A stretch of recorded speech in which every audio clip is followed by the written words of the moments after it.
আজকে সকাল সকাল আলহামদুলিল্লাহ একটা ব্রাইড এসে পড়েছে আমার কাছে সাজতে। আপু আগে আমার কাছে বুকিং করে রাখে নাই। যদি আপু আগে থেকে আমার কাছে বুকিং করে রাখতো তাহলে আমি আপুকে আরও অনেক কিছু সাজেস্ট করতাম যে কী কী আপুর নেওয়া লাগবে। তো আপুর ফ্লাওয়ারও কম ছিল, আপুর সব কিছুই মোটামুটি ছিল না। তার মধ্যেও চেষ্টা করেছি আপুকে যতটুকু সম্ভব ফুটিয়ে তোলা যায়। আপুর গত দিনের সাজটা একদম খারাপ হওয়ার কারণে অন্য একটা পার্লার থেকে আপু সাজছিল। যাই হোক, এটা নাই বলি, আপুর কালকের দিনটা খুবই খারাপ ছিল। আপু অনেক কনফিউজ ছিল যে কীভাবে কী করবে।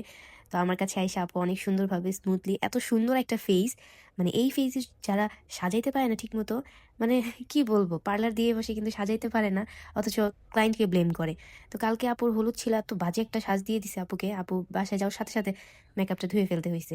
তো এরকম ভাবে কাজ করা তো খুবই ডিসঅ্যাপয়েন্টেড। আপু হুট করে ডিসিশন নিছে আমার কাছে সাজবে।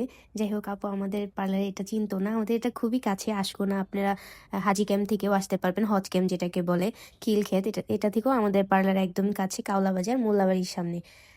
যদি আমাদের এটা চিনতে সমস্যা হয় আমাদের নাম্বারে ফোন দিয়ে আপনারা আসতে পারেন। আমাদের যে প্রিমিয়াম লুকটা ব্রাইডের, ওই সেশনটা আরও বেশি সুন্দর হয়। আপু আমাদের 50% ডিসকাউন্টে আমাদের নর্মাল যে ব্রাইডাল লুক ওইটা নিয়েছে। যাই হোক, আপুর ঘরোয়াভাবে আর্ট হচ্ছে, তো এই জন্য একটু নর্মাল, তাও মাশাআল্লাহ সুন্দর লাগছে।